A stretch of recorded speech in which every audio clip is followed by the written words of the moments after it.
as a flash, within a few minutes, put a little comment under it saying, hint, he's going to say no. But I'm only going to say, I'm going to say no mostly because of the interaction between what I see as a Christian with what I find in social science. I think if I were to make the case that marriage is not a lost cause, simply on the basis of secular research and on the basis of the social science, I think it would be quite a difficult argument to make, because the trends are going so clearly against marriage. If you look at marriage rates, for example, the rate at which unmarried couples or unmarried adults get married, it's fallen by some 2/3 since the peak in the 1970s. So that's a long way down, and it's flattened out in the last 10 years, but that doesn't mean that it isn't going to continue down. It doesn't really tell us very much about where it's going to go.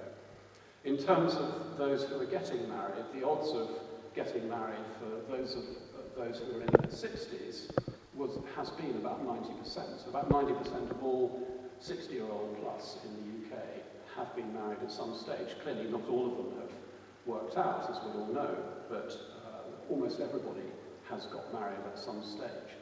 Go down to young adults and teenagers, and the odds of getting married today now are about 50%.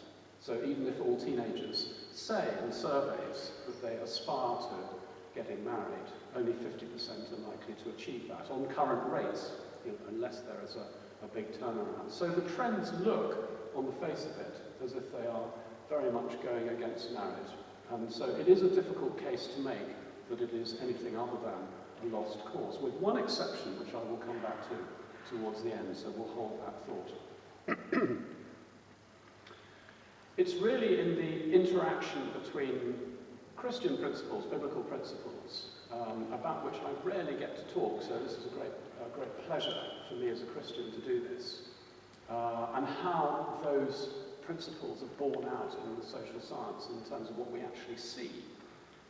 That is where I gain my confidence that marriage is anything but a lost cause. It's down, but it's not out. There are a number of biblical models of marriage that we find from way back in Genesis, the Adam and Eve story, where we have a model of perfect marriage before the fall, and then the not quite so perfect one afterwards. And that gives an interesting illustration of how marriages can go wrong. And if you reverse the process, it ought to, in theory, give us a model of how marriages could go right. We have the things that Jesus said about marriage. He said that what God has joined together, let no man separate. And he had some things to say about divorce as well, that divorce should be the exception and should be because we are hard-hearted in our nature. And then Paul talks about his model of marriage is that marriage is supposed to be a mirror of the relationship between Jesus and the church, and husbands are supposed to play the part of Jesus in this relationship, and wives are supposed to play the part of church in this relationship. Now, I was thinking about all of these sorts of principles at the end of last year, and my wife finally persuaded me to go away for a silent retreat at a place called St Bino's in North Wales. Has anyone been there? A few nodding heads. It's a wonderful place. I highly recommend silent retreats. It took me 4 years to be persuaded of the merits of this, but actually I loved it. It was great fun, and it was lovely to be completely free, not to have to talk to anybody, and to be able to just pontificate and pray and all that sort of stuff. Anyway, the first 2 days, I've been encouraged by the people who set out the framework for this thing, that while I was being silent, that I should try to imagine that I was walking and spending my days alongside Jesus in the space next to me. So all the way through this silent retreat for the 3 days that I was there, whenever I went through a door, for example, I would say, after you. And of course it made me look like a complete berg, because there's this space in front of me and there's no one there. Well, they can't see who it is. But luckily, because it was a silent retreat, nobody could say that I looked like a berg. And in fact, maybe all the others were as well. I didn't notice, though, because I was concentrating on this space in front of me, going through the door first, or walking down corridors on the side of the corridor rather than in the middle, and down paths and all that sort of thing. And sitting down at the table, making sure there was a space next to me, and someone would sometimes sit on top of Jesus, which was very disconcerting. Anyway, while I was there, for the first 2 days, this was lovely. It was a lovely experience, and I enjoyed it greatly. But at the end of the 2 days, I was thinking, come on, Jesus, I need a little bit less subtlety. I want some insight here. So day 3, I start my day, and I walk outside, having said after you through the door, and no one was watching that. And I'm walking down this pathway outside, on the side of the path, of course, making space. And I say, okay, Jesus, what's the deal about marriage? And I'm thinking about these various biblical models. And he says, clear as day, he says, Harry, put your arm through mine and let's walk. And I thought, that's good. And then he says, the thing about marriage, Harry, he said, it's like you and me. And I thought, wow, I'd never thought of that. When Paul talks about marriage being the relationship between Jesus and the church, I'd always thought about the disciples or the church generically and how they treat one another. I'd never thought about it being how Jesus relates to me and how I relate to Jesus. And suddenly, it gave me a much bigger insight. I mean, maybe you've already had this insight, and maybe I was just being thick, but I found that incredible. And it allows me to answer this question with great confidence that is marriage a lost cause? Of course it isn't. How can it be? So long as there's a Jesus, there has to be marriage, necessarily, because marriage is supposed to mirror and mimic this relationship between Jesus and the church. And don't forget, Jesus' relationship with the church isn't always unbroken, because he had a very broken relationship with one of his disciples, didn't he? So there are exceptions. Anyway, so I have great confidence from this particular picture that marriage cannot be down and out. It's not possible. It will be around so long as there is a Jesus. But let's not leave it there. Let's have a look at how some of these biblical principles that we see manifest themselves in terms of social science. If you were a biblical scholar and were going to make predictions about what you'd see in the world based on those biblical principles, what sorts of things would you look for? And when you see strange phenomena in the relationship world, can you explain these things through biblical principles? Here's a few examples which add to my confidence that this is not just about the idea of it being between Jesus and the church. So, for example, one of the odd phenomena is that people have run marriage courses for years. Catholics have been doing it for a long time. And one of the problems has been that it's been difficult to see a reduction in divorce rates after marriage courses. You'd think, you run a marriage course, you teach people how to behave nicely towards one another, and actually we don't find these great reductions in divorce rates. And it's been a bit of a problem, because why has that been happening? And it's only in recent years that an American course called PrEP has had real success in this and has actually shown that you can cut divorce rates, and that the people who do the marriage courses tend to do that, or relationship courses tend to be less likely to divorce than the ones who don't. And the reason, I think, is this. It's because they include a mixture of both being nice to one another, the positives, but also watching out for the negatives, the bad habits that we have.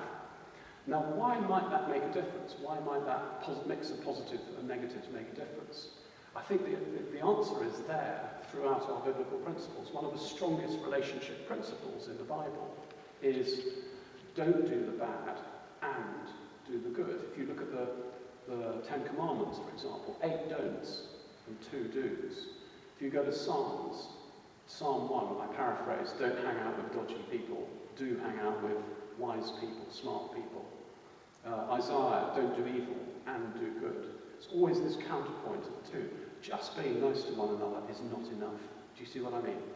And then virtually everything that Paul says is a mixture of don't do the bad and do the good. Do not conform to the pattern of this world and be transformed by the renewing of our minds. Take off the old and put on the new. Where I'm going with this is that it's both positive and negative. They're different things. And if we were just looking at the Bible to get our social science predictions, we would have figured this out years ago. If you're going to teach a marriage course, you've got to cover both. That's interesting. And in fact, the evidence is that the bad habits, the negatives, tend to be the things that distinguish marriages going well in the early years, and the positives happen later on. So it's a bit of both, and they're not opposites. They're different things. That's interesting. Here's another social science finding, which is kind of odd and is difficult to explain from purely secular means. Think about forgiveness. In a relationship, who do you think needs forgiveness most? And the social science evidence is that marriages where the wives are forgiven or receive more forgiveness from their husbands, they've got forgiving husbands, they've got nice husbands in other words, they've got forgiving husbands, that tends to have a strong link with better quality marriages. But why is that not the case for husbands? It's a peculiar gender effect. Wives who are forgiven who receive mercy, in other words, tend to do better in their marriages than ones who don't. And that's not true for husbands. There's no real effect of forgiveness on husbands. I mean, there is an effect, obviously, but it doesn't seem to link to better quality marriages. It's not obvious. It's not a sort of given. And I think this is where a biblical principle, the relationship between Jesus and the church, comes in. Who needs forgiving in that relationship? It's clearly not Jesus, is it? Because he didn't do anything wrong. It's us in the church. It's me. It's you. We're the ones who need to be forgiven. So in that model of Jesus and church being husband and wife, suddenly it's the wives who benefit most from forgiveness. And that's what the research finds. Really hard to explain in secular terms. Really interesting if you suddenly got that biblical insight. Here's one more from the same thing of Jesus and the church. Sacrifice. Who gets to sacrifice in that relationship between Jesus and the church? It's Jesus, obviously, isn't it? He's the bloke who does the sacrifice. So translate that to marriage. Husband sacrifices. That makes very strong marriages. One of the biggest indicators of commitment is a husband who's willing to sacrifice. It's not true for wives. Wives tend to sacrifice anyway. All you ladies will know this, regardless. Women sacrifice regardless of the nature of the commitment. But for men, sacrifice is a really, really powerful indicator of commitment, which is why I tell all my girls, my teenage girls and my young adult girls, when they're starting out with new boyfriends, I ask them the question, does he fight for you? In other words, is he prepared to give up stuff for you? Is he prepared to sacrifice? Because it's one of the strongest indicators of commitment. So that's good. That's an interesting one that mixes biblical principles and social science that's hard to explain. And then finally, look at the impact of religion on marriages. Do religious people do better in marriages? I can tell you the answer to that because I've just done an analysis. The answer is no, they don't. We don't, I'm afraid.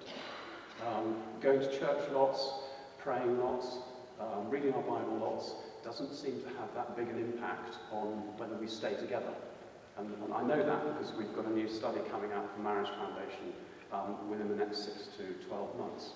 But what does make a difference is whether we think about our marriages as being sacred or God-inspired. What's the biblical principle here?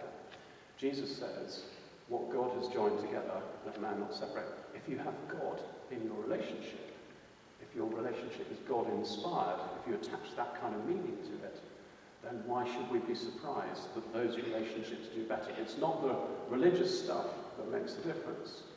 It's the way we apply it into our relationship. If it's God-inspired or sacred, what God has joined together, let man not separate. And I think that's really interesting. So, there's all of these things which give me confidence that we're pointing in the right direction. There is one piece of evidence which I would use if I were trying to persuade you on a purely secular basis that marriage is not a lost cause. It's not down and out yet. And that is that there's one group of people who still marry in their droves. And that's people in the higher income bracket. If you're in the above 40,000 a year, you're 90% of those who are in that sort of white-collar group are married if they have young children. 90%. There's been almost no trend away from marriage at the top end of the scale. And that gives me hope that at least one section of society, even if it's only at this top end, have not turned their backs on marriage. And that makes you ask the question, why on earth have they done that? Why have they done that? But ultimately, the biggest thing really is it's this combination, in answering the question, is marriage a lost cause? It's this combination of biblical principles that you see borne out in the social science evidence that gives me the real confidence that marriage is supposed to be about the relationship between Jesus and the church. And we see that in so many different ways. And that's why, so long as there is a relationship between Jesus and the church, so long as there's a Jesus, in other words, there has to be marriage. It cannot be a lost cause. Marriage is down. It can never be out. Thank you.